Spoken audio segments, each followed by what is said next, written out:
Here's the first question from Digital SAT Test 3 Module 2B. This is a hard set of math questions.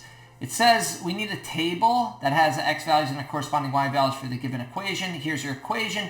In the form y equals mx plus b, b is the y-intercept. What's the y-intercept? It's where x equals 0. So 0, 4 should be a coordinate.